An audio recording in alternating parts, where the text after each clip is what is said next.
बाबा तेरी मुरली दिल ले गई, उतरी जो दिल में वो धीरे धीरे, पावन हुआ रे मैं धीरे धीरे।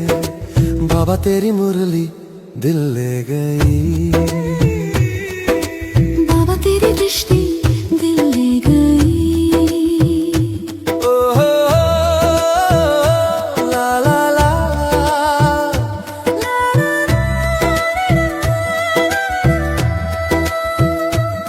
बाबा तुझसे मिलकर ये ओम शांति। आज हम बाबा की 30 मार्च 2026 की साकार मुरली सुनेंगे। प्रातः मुरली ओम शांति। बाप दादा मधुवन।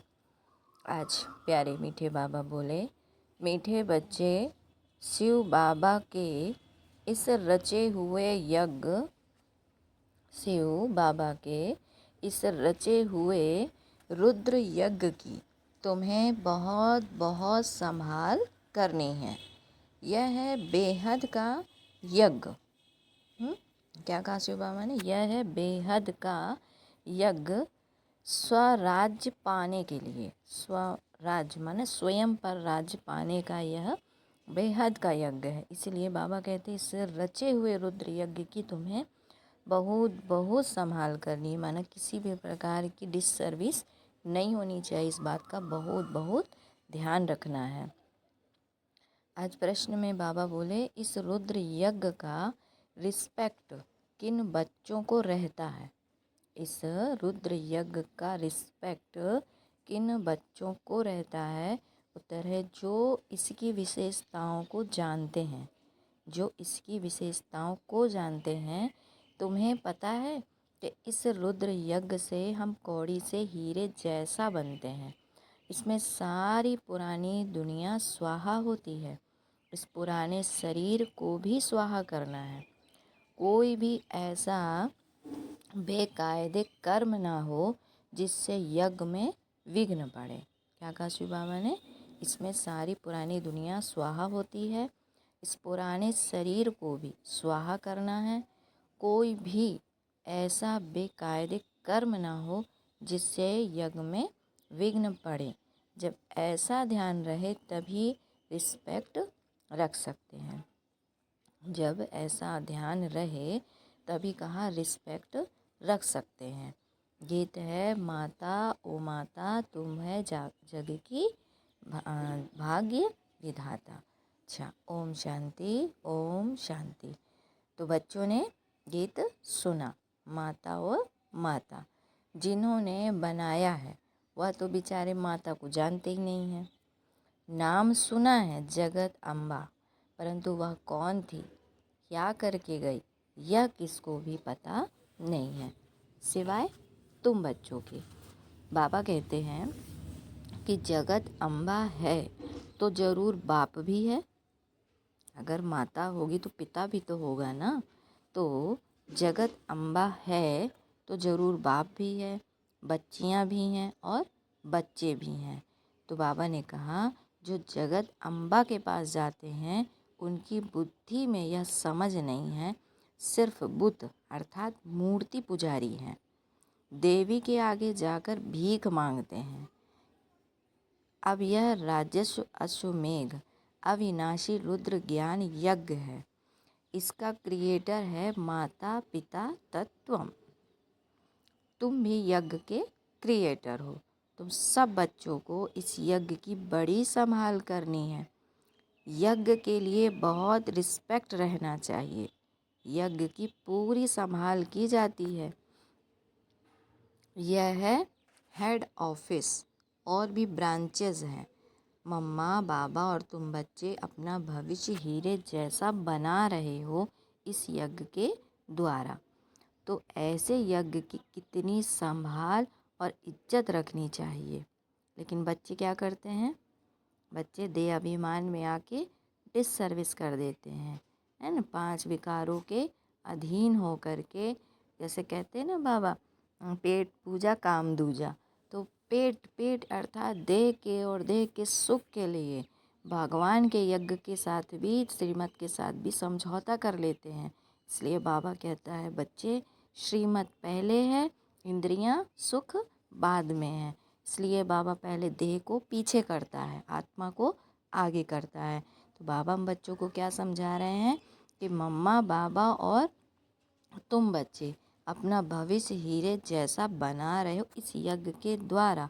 तो सोचो ऐसे यज्ञ की कितनी संभाल और इज्जत रखनी चाहिए, कितना लव होना चाहिए। यह हमारी मम्मा जगत अम्बा का यज्ञ है। किसका यज्ञ है? माता का भंडारा है ना। तो मम्मा बाबा का यज्ञ है, तो मम्मा बाबा का यज्ञ सो हमारा यज्ञ है। तो यज्ञ की वृद्धि करनी होती है, ना कि उसका विनाश करना होता है। तो यज्ञ की वृद्धि कैसी होगी? जब हम श्रीमत से चलेंगे तो यज्ञ विस्तार को पाएगा, और अगर हम श्रीमत से नहीं चलेंगे तो यज्ञ विस्तार की जगह विनाश की तरफ जाएगा। इसीलिए बाबा कहता बच्चे यज्ञ की वृद्धि करनी होती है कि यज्ञ में आकर बहुत बच्चे अपने बाप से वर्षा लेवे, है ना। अगर हम चाल चलन ही वैसी नहीं चलेंगे जो भगवान कह रहा है तो कौन जानेगा कि सत्य क्या है। क्योंकि असत्य की दुनिया में बैठे हैं तो सत्य की प्रत्यक्षता प्रैक्टिकल होनी चाहिए ना। क्योंकि सुनने सुनाने वालों की दुनिया तो बहुत ज़्यादा बढ़ गई है, पर बाबा हमारे यज्ञ में जो हमें ज्ञान दे रहे हैं वो हमारा थ्योरी के साथ साथ प्रैक्टिकल भी है। इसीलिए सिर्फ थ्योरी बस से काम नहीं चलेगा, है ना। इसलिए बाबा कहते वो अंतर क्या है कि हम जो सुनते हैं सुनाते हैं उसे प्रैक्टिकल में धारण करके भी साबित करें। इसलिए यज्ञ की रक्षा करनी है। यज्ञ में आकर बहुत बच्चे अपने बाप से वर्षा लेवे, पर खुद नहीं ले सकते, खुद को फुर्सत नहीं है, तो अच्छा औरों को निमंत्रण देना चाहिए। चलो, जो बच्चे नहीं आ पा रहे हैं, नहीं समझ रहे हैं, लेकिन जिनको जानकारी मिल गई है उन्हें तो दूसरों को बताना चाहिए। तो इसका बाबा कहते हैं निमंत्रण देना चाहिए। इसका नाम ही है राजस्व अश्वमेघ ज्ञान यज्ञ, जिससे स्वराज्य मिलता है। इस देह भान के जो अश्व को हमको इस यज्ञ में स्वाहा करना है, और स्वराज अर्थात स्वयं पर स्व को जानना है और स्व पर राज्य करना है। तो बाबा कहते इससे क्या मिलता है? स्वराज्य मिलता है, स्वयं पर राजा बनने का अधिकार प्राप्त हो जाता है।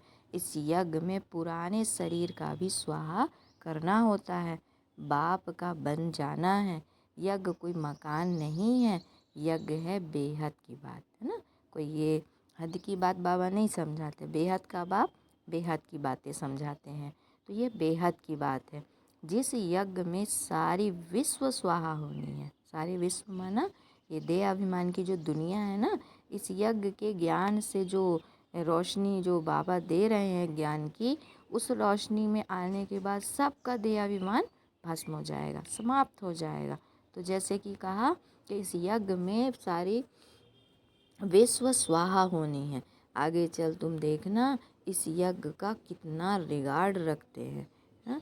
भाई जिस चीज़ से हमारे को हमारे देह भान का विनाश हो और हम आत्मोन्नति की ओर जाएं, उसका रिस्पेक्ट करते हैं कि नहीं करते हैं। तो यहाँ पर भी भगवान क्या कह रहे हैं कि आगे चलकर देखना, जब लोगों को ये बात समझ में आएगी कि ये हमारे विश्व कल्याण के लिए है, हमारी आत्मा के कल्याण के लिए है, तब जाके देखना कितना रिगार्ड रखेंगे।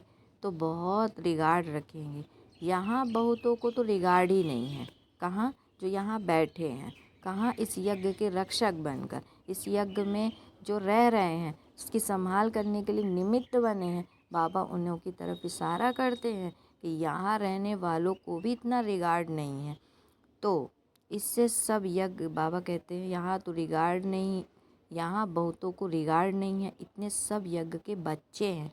बच्चे पैदा होते रहते हैं, तो इस यज्ञ की कितनी इज्जत रखनी चाहिए। हाँ, जो बच्चे पैदा हो रहे हैं तो भाई यज्ञ का संभाल करना चाहिए ना। परंतु बहुत है जिनको कदर ही नहीं है। आज बाबा देखो कितना समझा रहे हैं, सबके लिए है, चाहे कोई भी हो। बाबा कहते सुनने वाला सुनाने वाला, भगवान सबके लिए बराबर बोलता है ना। क्योंकि निमित्त तो भले करते ही हैं, लेकिन बाबा सबको इशारा देते हैं, चाहे वो सुनाने वाला निमित्त ही बैठा हो और चाहे सुनने वाले बाबा के और बच्चे बैठे हों, सबके लिए बात लागू होती है। इसलिए बाबा क्या कहता है कि बच्चे इसकी कदर करनी चाहिए। यह इतना बड़ा यज्ञ है जिससे मनुष्य कौड़ी से हीरे जैसा, भ्रष्टाचारी से श्रेष्ठाचारी बनते हैं। इसलिए बाबा कहते हैं कि भल यज्ञ रचते रहो, है ना। बाबा का यज्ञ विस्तार करते रहो। एक भी श्रेष्ठाचारी बना तो अहो सौभाग्य। अगर एक आत्मा को भी निकाला, वो भी एकदम पावरफुल बच्चा बाबा का तैयार किया, तो भी अहो सौभाग्य। इतने लाखों मंदिर आदि हैं, वहाँ कोई श्रेष्ठाचारी नहीं बनते हैं। यहाँ तो सिर्फ 3 पैर पृथ्वी के चाहिए। कोई आए तो एकदम जीवन सुधर जाए, ऐसा इतना पावरफुल योग हो, बाबा के साथ सच्चा प्रेम हो, जो एक बार वो आत्मा कोई भी आत्मा आती है और उसे थोड़ा सा भी बाप का संदेश या परिचय मिलता है और बस वो बाबा का बच्चा बन जाए। तो कहा कि बच्चे एकदम जीवन सुधर जाए। कितनी इज्जत होनी चाहिए यज्ञ की। बाबा को बहुत लिखते हैं, बाबा हम अपने घर में खोलें। अच्छा बच्चे, भल यज्ञ भूमि बनाओ, कोई ना कोई का कल्याण होगा। देखो कई बच्चे बोलते हैं ना, बाबा हम अपने घर पे ही सेंटर खोल लेते हैं, जो भी हमसे बनेगा हम सहयोग सेवा करेंगे। तो कई बच्चों ने बाबा का घर अपने घर में सेंटर को मतलब गीता पाठशाला या छोटा छोटा कमरा बना के रखा हुआ है। इससे कोई भी आते हैं घर में, परिवार के रिश्तेदार, मेहमान, दोस्त या जो भी बाहर के कोई भी व्यक्ति आते, उनको बाबा का संदेश मिलता है कि नहीं मिलता। इसलिए बाबा कहते ये भी बहुत अच्छा है, तो भल खोलो। अच्छा बच्चे, भल यज्ञ भूमि बनाओ, कोई ना कोई का कल्याण होगा। इस यज्ञ की बहुत भारी महिमा है। यज्ञ की भूमि है जहाँ बच्चियाँ औरों का कल्याण करती रहती हैं। तो ऐसे यज्ञ का बहुत मान चाहिए, परंतु ज्ञान पूरा ना होने के कारण इतना रिगार्ड नहीं है। अधूरा ज्ञान बहुत खतरनाक होता है। इसलिए बाबा कहते पूरा ज्ञान को समझो, भगवान क्या कहना चाहता है और बच्चे क्या करने लग जाते हैं। तो यज्ञ की संभाल करनी है, तो इतना फिर रिगार्ड नहीं रखते हैं। यज्ञ में विघ्न डालने वाले बहुत बच्चे हैं। यज्ञ शिव बाबा का है, तो माता पिता इकट्ठे हैं। इन मम्मा बाबा से तो कुछ भी नहीं मिलता। इन मम्मा बाबा से तो कुछ नहीं मिलता। इन मम्मा बाबा बोले जो राधा कृष्ण है ना। तो माता पिता तो इकट्ठे हैं। कौन? जो राधा कृष्ण को भी जन्म देने वाले हैं, नर से नारायण, नारी से लक्ष्मी बनने वाले डायरेक्ट हैं। और फिर उनके जो बच्चे हैं राधा कृष्ण, है ना, जो ब्रह्मा बाबा और ओम राधे मम्मा, जो भविष्य के प्रिंस प्रिंसेस हैं। बाबा कहते ये तो बच्चे हैं, तो इनसे तो कुछ भी मिलता नहीं। मिलता किससे है? संगम युगी जो शिव बाबा है, संगम युग में आते हैं, जो माता पिता हैं, है ना, बेहद के माता पिता, उनसे अभी हमको वर्षा मिलता है। तो बेहद के बाप से ही सब कुछ मिलता है। वह एक है। मम्मा बाबा कहा जाता है शरीरधारी को, निराकार को तो शरीर है नहीं, है ना। तो बाप कहते हैं कि साकार का भी मुरीद मत बनो। जो शरीरधारी हैं, दे अभिमान, भाई शरीरधारी में बाबा मम्मा भी आ जाते हैं, तो उनके हमको बाबा कहते हैं उनसे हमें योग नहीं लगाना, हमें याद तो शिव बाबा को ही करना है, पर कर्मों से फॉलो मम्मा बाबा को करना है। इसलिए बाबा ने बोला कि निराकार को तो शरीर है नहीं, तो बाप कहते हैं साकार का भी मुरीद मत बनो, माँ में कम याद करो, माने मुझ एक शिव बाबा को याद करो। मुझे बाबा कहते यह बाबा भी मुझे याद करते हैं, यह बाबा भी मुझे याद करते। कौन बाबा? ये बाबा जिनके तन में शिव बाबा बैठे हैं, वो बाबा ब्रह्मा बाबा भी कह रहे हैं वो भी मुझे ही याद करते हैं। तो हमें किसको याद करना है? शिव बाबा को याद करना, ना कि ब्रह्मा बाबा को। तो यह बाबा भी मुझे याद करते हैं। शिव बाबा कह रहे हैं ना कि यह बाबा भी मुझे याद करते हैं। चित्रों में दिखाते हैं ना, राम कृष्ण ब्रह्मा आदि सब उनको याद करते हैं। ऐसा तो चित्रों में दिखाते हैं कि राम कृष्ण ब्रह्मा आदि सब उनको याद करते हैं। ऐसा है नहीं, वहाँ तो कोई याद करते ही नहीं है। क्यों? बाबा कहते हैं वहाँ तो याद कोई करते ही नहीं है, उनको तो प्रारब्ध मिल गई। भाई भक्ति मार्ग में दुख है तो याद करते हैं, लेकिन जब दुख के बाद जब भगवान आया और बच्चों को सुख दिया, तो उन्होंने अपना पद पा लिया ना, तो प्रारब्ध मिल गई। और जब प्रारब्ध मिल गई तो फिर याद करने की क्या दरकार। इसीलिए वो नहीं याद करते हैं। कौन याद करते हैं? इस पति दुनिया के कलयुगी मनुष्य जो दुखी हैं रावण राज्य में, वो बाप को याद करते हैं, ना कि राम, कृष्ण या ब्रह्मा? तो कहा उनको तो याद करने की क्या दरकार है, हम पतित बने हैं, हमको ही पावन बनने के लिए याद करना है। कृष्ण पतित नहीं है, कृष्ण तो पावन है ना। महिमा तो एक की है, किसकी? उस निराकार राम की। उनके सदके इनका मान है भाई, वो आकर के इनको बना देते हैं ऐसा। तो बाबा कहते हैं कि बाप जब चला जाता है ना, तो बाप जब चला जाता है तो बच्चों का ही नाम चलता है ना, इसीलिए दुनिया वालों बच्चों को याद करते रहते, क्योंकि उन्हें तो बाप का परिचय मालूम ही नहीं है। जबकि बाप क्या कह रहे हैं कि बच्चे उनके सदके इनका मान है। इनका मान है जिनकी बात अभी कही, राम, कृष्ण और ब्रह्मा की। तुमको कोई भी देहधारी को याद नहीं करना है, देहधारी से उनका परिचय मिलता है, लेकिन याद उनको करना है। देहधारियों, बाबा कहते देहधारी से उनका परिचय मिलता है। किनका परिचय? देहधारी माना शिव, जो राम कृष्ण जो याद कर रहे हो जिनको, ये भी तो लास्ट जन्म में पतित है ना, तो इनके द्वारा बाप का परिचय मिलता है, लेकिन याद उनको करना है। उनको माना उस शिव बाबा को। बाबा भी देहधारी है, सब परिचय देते हैं।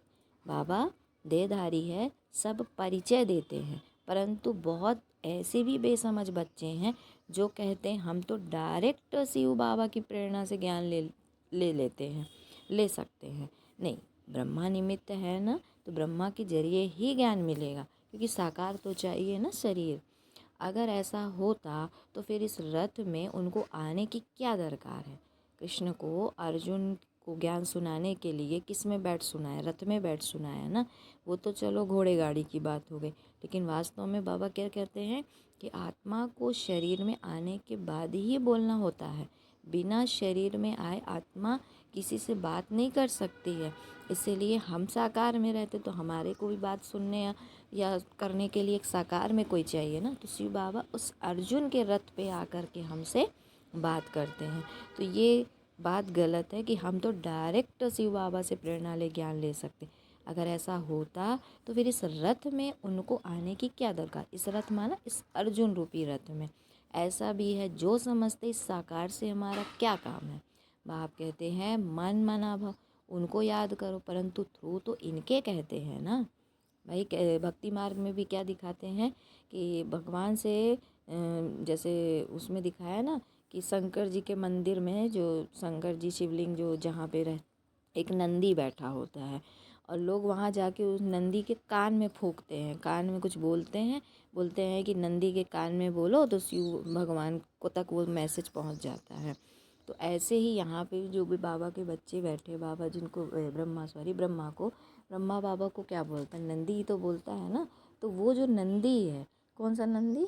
ब्रह्मा बाबा। उसके जरिए ही बाप का मैसेज हम तक पहुँचता है, और हमारे मैसेज भी उनके जरिए उन तक पहुँचता है। तो बाबा यही समझाने का कोशिश कर रहे हैं बच्चों को कि बच्चे ये ब्रह्मा निमित्त है, तो इनके जरिए ही आकर मैं तुमसे बात करता हूँ, तुम्हें ज्ञान सुनाता हूँ। तो उनको याद करो, परंतु थ्रू तो इनके कहता हूँ ना। फिर नंबरवार रिगार्ड रखना होता है, तो रिगार्ड वही रखेंगे जो नंबरवार गद्दी पर बैठने वाले होंगे। मम्मा बाबा पहले बैठेंगे राज गद्दी पर, है ना। मम्मा बाबा पहले बैठेंगे राज गद्दी पर, फिर उनको फॉलो करना है। बहुत प्रजा बनानी पड़े, पद भी बहुत ऊँच है, डरने की कोई बात नहीं है। एरोप्लेन में कोई नए चढ़ते हैं तो जैसे कि डरते हैं, कोई तो देखो चंद्रमा के ऊपर जाते रहते हैं, प्रैक्टिस की बात है ना। परंतु उनसे फ़ायदा तो कुछ भी होना नहीं है। किनसे? जो हद का है, या तो तुम जानते हो। वह समझते हैं कि मून के ऊपर भी राजधानी बनाएंगे, परंतु यह कुछ भी होना नहीं है, डाउनफॉल है ना। डाउनफॉल और राइज को भी बच्चे समझते हैं। चित्र भी है, यह लक्ष्मी नारायण राज्य करते थे, आज तो देखो भारत कितना गरीब हो गया। यह तो रियल बात है, इन्होंने तो खुद ही लिखा है। तो यहाँ सीढ़ी में दिखाना चाहिए, वहाँ हीरो के महल चमकते हैं, यहाँ फिर कौड़ियाँ दिखानी चाहिए। आगे कौड़ियाँ चलती थी, गुरुद्वारों में कौड़ियाँ रखते थे, अब तो कोई पैसा भी नहीं रखते होंगे। क्या कहा शिव बाबा ने कि वहाँ हीरो के महल चमकते हैं, यहाँ फिर कौड़ियाँ दिखानी चाहिए। आगे कौड़ियाँ चलती थी, गुरुद्वारों में कौड़ियाँ रखते थे। अब तो वह बाबा कहते अब तो कोई पैसा भी नहीं रखते होंगे। सीढ़ी तो बहुत अच्छी है, इसमें बहुत कुछ लिख सकते हो। मम्मा बाबा के साथ बच्चों का भी चित्र हो और ऊपर में आत्माओं का झाड़ भी। तो नए नए चित्र रेडी होते जाएंगे। समझाने में भी सहज होगा कि डाउनफॉल कैसे होता है, माना नीचे कैसे गिरते हैं, फिर उत्थान अर्थात राइज कैसे होता है। हम निराकारी दुनिया में जाकर फिर साकारी दुनिया में आते हैं। तो समझाने में बड़ा सहज है। समझते ही नहीं है तो समझा जाता है तकदीर में नहीं है। ड्रामा को साक्षी हो देखा जाता है। बच्चों को यज्ञ की बहुत रिस्पेक्ट होनी चाहिए। यज्ञ का एक पैसा भी बिगर पूछे उठाना व माता पिता की छुट्टी बिगर किसको देना यह महापाप है। तुम तो बच्चे हो ना, कोई समय भी कोई भी चीज़ मिल सकती है। जास्ती लेकर क्यों रखना चाहिए? सोचते हैं पता नहीं ना मिले तो अंदर रखने से वह फिर दिल खाती है, क्योंकि बेकायदे काम है ना। चीज़ तो तुम्हें कभी मिल सकती है। बाप ने कहा है अंतकाल अचानक कोई मर भी तो सकते हैं। तो अंत समय जो पाप किए होंगे वह कीचड़पट्टी सब सामने आएगी। इसीलिए बाबा हमेशा समझाते हैं अंदर में कोई दुविधा नहीं रखनी चाहिए। दिल साफ होगी तो अंत घड़ी कुछ भी सामने नहीं आएगा। और यज्ञ से तो सब कुछ मिलता रहता है। ढेर बच्चे हैं जिनके पास पैसे ढेर हैं, उनको कहते हैं जब दरकार होगी तो तब मंगा लेंगे। कहते हैं बाबा कभी भी ज़रूरत हो तो हम बैठे हैं। हाँ, उनको कहते हैं कि जब दरकार होगी तो मंगा लेंगे। कहते हैं बाबा कभी ज़रूरत हो तो हम बैठे हैं। बल पवित्र नहीं रहते, खान पान की भी परहेज नहीं रखते, परंतु यह प्रण करते हैं कि बाबा हमारे पास बहुत पैसे पड़े हैं, ऐसे ही गुम हो जाएंगे, बीच में कोई खा जाएगा, इसलिए जब चाहिए मांग लेना। बाबा कहते हैं हम भी क्या करेंगे, मकान बनाना होता है तो आप ही आ जाता है। तो ढेर बच्चे बैठे हैं अपने घर में, तो ऐसे बच्चे भी ऊंच पद पा लेते हैं। प्रजा में भी कोई कम पद नहीं है। राजाओं से भी कोई साहूकार बहुत धनवान होते हैं, इसलिए अंदर कोई ख्याल नहीं करना चाहिए। तुम्हारा अंजाम है बाबा आप जो खिलाएंगे, फिर भी उस पर नहीं चलते हैं तो दुर्गति हो जाती है। बाप आए हैं सदगति देने, अगर उच्च पद नहीं पाएंगे तो दुर्गति कहेंगे ना। वहाँ भी बहुत साहूकार, कोई कम पद कोई उच्च पद वाले तो होते हैं ना। बच्चों को श्रीमत पर पुरुषार्थ करना है, अपनी मत पर चलने से अपने को धोखा देते हैं। ये शिव बाबा का रचा हुआ ज्ञान यज्ञ है। इसका नाम ही है राजस्व अश्वमेघ अविनाशी रुद्र ज्ञान यज्ञ। शिव बाबा आकर स्वराज्य देते हैं। किसकी तकदीर में नहीं है। नाम वाला ही नहीं होना है तो मुख से अच्छी अच्छी पॉइंट्स नहीं निकलती है। किसको समझाते नहीं है तो कहेंगे नाम निकलने में अभी देरी है, जिस कारण समझाते समय मुख्य पॉइंट भूल जाती है। यह भी समझाना चाहिए। यह स्वराज्य अश्वमेघ अविनाशी रुद्र ज्ञान यज्ञ है, स्वराज्य पाने के लिए। बोर्ड पर भी लिख सकते हो, इस यज्ञ में पुरानी दुनिया सब स्वाहा हो जाती है। इसके लिए यह महाभारत लड़ाई खड़ी हुई है। विनाश के पहले यह स्वराज्य पद लेना हो तो आकर लो। बोर्ड पर तो बहुत कुछ लिख सकते हो, एम ऑब्जेक्ट भी आ जाए।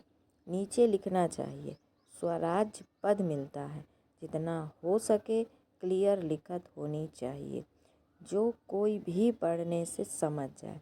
बाबा डायरेक्शन देते हैं, ऐसे ऐसे बोर्ड बनाओ, यह अक्षर जरूर लिखो। आगे चल इस यज्ञ का प्रभाव बहुत निकलेगा, तूफान तो बहुत आएंगे। कहते हैं सच की नाव हिले डुले लेकिन डूबे नहीं।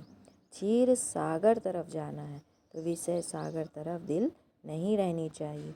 तो जो बाबा कहते हैं जो ज्ञान नहीं लेते उनके पिछाड़ी पढ़कर अपना टाइम वेस्ट नहीं करना चाहिए। समझानी तो बहुत बहुत सहज है। तुम ही पूज्य देवी देवता थे, अब पुजारी बने हो। फिर बाप कहते हैं माम एकम याद करो तो खाद निकल जाएगी, तुम्हारे पाप भस्म हो जाएंगे और कोई उपाय नहीं है। यही सच्चा उपाय है, परंतु योग में रहते नहीं हैं। दे अभिमान बहुत है, दे अभिमान जब मिटे तब योग में रह सकते हैं। फिर कर्मातीत अवस्था हो। पिछाड़ी में कोई भी चीज़ याद नहीं आना चाहिए।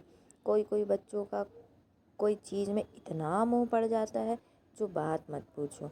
शिव बाबा को कभी याद भी नहीं करते हैं। तो ऐसे बाप को बाबा कहते खास याद करना है। कहा जाता है हाथ कार दे दिल यार दे। ऐसे बहुत मुश्किल किसको याद रहता है। चलन से ही पता पड़ जाता है। यज्ञ का रिगार्ड नहीं रहता। इस यज्ञ की बड़ी संभाल रखनी चाहिए। संभाल भी गोया बाबा को खुश किया। क्या कहा शिव बाबा ने कि संभाल की गोया बाबा को खुश किया। तो हर बात में संभाल चाहिए। गरीबों की पाई पाई इस यज्ञ में आती है, जिससे वह पदम पति बनते हैं। माताएं जिनके पास कुछ भी नहीं, 1-2 रुपया 8 आना यज्ञ में देती हैं, वह पदम पति बन जाती हैं, क्योंकि बड़ी भावना से खुशी से ले आती हैं। बाबा कहते हैं मैं हूँ गरीब निवास, तुम बच्चों के लिए ही आया हूँ। कोई 8 आना ले आते हैं, बाबा मकान में 1 ईंट लगा दो।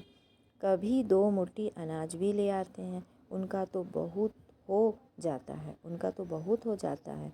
कणा कणा मुहर बराबर हो जाता है। ऐसे थोड़े ही कि तुमको गरीबों को बैठ दान देना है। गरीबों को तो वह लोग दान देते हैं। ऐसे तो दुनिया में ढेर गरीब हैं, सब आकर यहाँ बैठ जाए तो माथा ही खराब कर देवे। ऐसे तो बहुत कहते हैं हम यज्ञ में समर्पण हो, परंतु संभाल कर लेना होता है। ऐसा ना हो यज्ञ में आकर उधम मचावे। यज्ञ में तो बहुत पुण्यात्मा बनना चाहिए, बड़ी संभाल करनी चाहिए, रिगार्ड रहना चाहिए यज्ञ के लिए। जिस ईश्वरीय यज्ञ से हम अपना शरीर निर्वाह करते हैं, यज्ञ का पैसा किसको देना बड़ा पाप है। यह पैसे है ही उनके लिए जो कौड़ी से हीरे जैसा बनते हैं, ईश्वरीय सर्विस में है। बाकी गरीबों आदि को देना यह दान पुण्य तो जन्म जन्मांतर करते आए हो। उतरते उतरते पापात्मा ही बन गए। तुम बच्चे सबको बाप का परिचय देने के लिए छोटे छोटे गांव में भी प्रदर्शनी करते रहो। एक गरीब भी निकल आए तो वह भी अच्छा है। इसमें कोई खर्चा तो है नहीं। लक्ष्मी नारायण ने यह राजाई पाई, क्या खर्चा किया? कुछ भी नहीं। विश्व की बादशाही पाने के लिए खर्चा तो कुछ भी नहीं किया। वह लोग आपस में कितना लड़ते हैं, बारूद आदि पर कितना खर्च करते हैं। यहाँ तो खर्चे की तो कोई बात ही नहीं है। बिगर कौड़ी खर्चा सेकंड में विश्व की बादशाही लो। अल्फ को याद करो, बेबादशाही है ही। बाप कहते हैं जितना हो सके सच्ची दिल से सच्चे साहेब को राजी करो तो सचखंड के मालिक बनेंगे। झूठ यहाँ नहीं चलेगी, याद करना है। ऐसे नहीं कि हम तो बच्चे हैं ही, है ना। बच्चे हैं तो क्या मतलब, बच्चे हैं तो याद ही नहीं करो। बाबा कहते नहीं, झूठ यहाँ नहीं चलेगी। याद करने में बड़ी मेहनत है। कोई भी कर्म किया तो बड़े घोटाले में आ जाएंगे, बुद्धि ठहरेगी नहीं। क्या सज़ा मिल गई? अगर कोई भी कर्म किया तो बड़े घोटाले में आ जाएंगे। क्या कहा? बुद्धि नहीं ठहरेगी। बाबा तो अनुभवी है ना, बाबा बताते रहते हैं। कई बच्चे अपने को मियाँ मिट्टू समझते हैं ना, परंतु बाबा कहते बहुत मेहनत है, माया बहुत बिगड़ डालती है। तुरंत विकर्म करो और तुरंत उसकी सज़ा मिलती है। अच्छा, फिर बाबा बच्चों को याद प्यार देते, मीठे मीठे सिक्के दे बच्चों प्रति माता पिता बाप दादा का याद प्यार और गुड मॉर्निंग। रूहानी बाप की रूहानी बच्चों को नमस्ते। हम रूहानी बच्चों की रूहानी माता पिता बाप दादा को याद प्यार गुड मॉर्निंग और नमस्ते। फिर है धारणा के लिए मुख्य सार। बाबा बोले अपने इस रुद्र यज्ञ का बहुत बहुत रिस्पेक्ट रखना है। यज्ञ का वातावरण बहुत शुद्ध पावरफुल बनाने में सहयोगी बनना है। यज्ञ का वातावरण बहुत शुद्ध पावरफुल बनाने में सहयोगी बनना है। इसकी प्यार से संभाल करनी है। दूसरा बाबा कहते हैं अपने पास कुछ भी छिपा कर नहीं रखना है। दिल साफ तो मुराद हासिल। इस यज्ञ की कौड़ी कौड़ी अमूल्य है, इसीलिए एक कौड़ी भी व्यर्थ नहीं गंवानी है। इसकी वृद्धि में सहयोग देना है, ना कि अपने ऊपर व्यर्थ खर्च करना है ना। खर्च कहाँ करना है? जो यज्ञ से हमारा यज्ञ बढ़े, बाबा का सेंटर में बच्चा पैदा हो, है ना। कहते हैं ना, खर्च करो उसके लिए जो उचित है, जो व्यर्थ नहीं है, जो न्यायपूर्ण है, धर्मपूर्वक है। इसलिए बाबा कहते हैं यज्ञ की संभाल करनी है और यज्ञ का पैसा यज्ञ की ही उन्नति में लगाना है। अच्छा, फिर आज बाबा वरदान क्या देते हैं? तीनों कालों को सामने रख, तीनों कालों को सामने रख, हर कार्य में सफल होने वाले सदा विजयी भव। तीनों कालों को सामने रख, हर कार्य में सफल होने वाले सदा विजयी भव। डिटेल है, लौकिक रीति में भी जो समझदार होते हैं, लौकिक रीति में भी जो समझदार होते हैं, वह आगे पीछे सोच समझ कर फिर कदम उठाते हैं। ऐसे यहाँ भी आप बच्चे जब कोई कार्य करते हो तो पहले तीनों कालों को सामने रख कर फिर करो। सिर्फ वर्तमान को नहीं देखो, बेहद की समझ धारण करो और विजयीपन के निश्चय के आधार पर व त्रिकालदर्शीपन के आधार पर हर कर्म करो व हर बोल बोलो, तब कहेंगे अलौकिक व असाधारण। ठीक है। अच्छा, आज का स्लोगन है, हद के किनारों को छोड़ एक बाप को सहारा बना लो तो पार हो जाएंगे। ये हद के किनारे हैं ना, साइड, बाबा कहते हैं इन सबको छोड़ो, एक बाप को सहारा बना लो तो पार हो जाएंगे। आज के अव्यक्ति सारे हैं। कई बच्चे समझते हैं मैं स्वयं को जानता हूँ कि मैं ठीक हूँ, दूसरे नहीं जानते और दूसरे नहीं पहचानते। आखिर पहचान ही लेंगे, आगे चलकर देखना क्या होता है। तो यह भी ज्ञान स्वरूप याद स्वरूप आत्मा के लिए स्वयं को धोखा देने वाली अलबेलेपन की मीठी निद्रा है। क्या कह दिया शिव बाबा ने। जो बच्चे अपने आप को क्या समझते हैं कि मैं ठीक हूँ और अपनी जगह सही हूँ, है ना, ऐसा दूसरे नहीं जानते व दूसरे मुझे नहीं पहचान। आखिर पहचान ही लेंगे, जान आगे चलकर देखेंगे क्या होता है। यह भी ज्ञान स्वरूप आत्मा, मतलब बाबा कहते ये भी अपने आप में एक मीठी निद्रा है, अलबेलापन, आलस्य, है ना। जिन बच्चों के निश्चय का फाउंडेशन मजबूत है वह कभी भी छिप ही नहीं सकते। वे सदा निर्भय और निश्चिंत रहते हैं, इसीलिए वो हाईलाइट रहते हैं, वो अपने आप हाईलाइट हो जाते हैं। उनको वो अपने पुरुषार्थ से, अपने शक्ति से, अपनी चाल चलन से वो बाप को प्रत्यक्ष कर ही लेते हैं। इसलिए बाबा कहते हैं उन्हें छिपने की ज़रूरत ही नहीं है, वो स्वयं ही अपने आप में प्रत्यक्ष हो जाते हैं। अब जो नहीं कर पा रहे हैं तो वो अलबेलापन और आलस्य में क्या बोल देते हैं, अरे अभी तो हमें कोई भले नहीं जानता तो क्या हुआ, आगे चलकर जान जाएगा। तो भाई आगे चलकर जान जाएगा क्या, वो तो तत्काल, बाबा तो यहाँ हर चीज़ का तत्काल फल दे रहा है। मतलब कर्म करो और तुरंत फल प्राप्त है। अगर अच्छा किया तो अच्छे का अच्छा रिजल्ट तुरंत मिल रहा है और बुरा किया तो बुरे का भी तुरंत रिजल्ट मिल रहा है।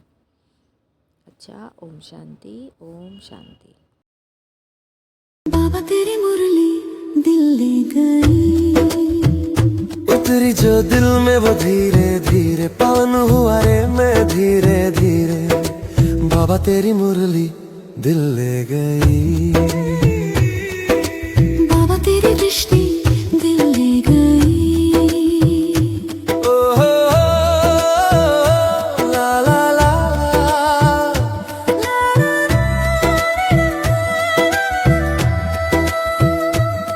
बाबा तुझसे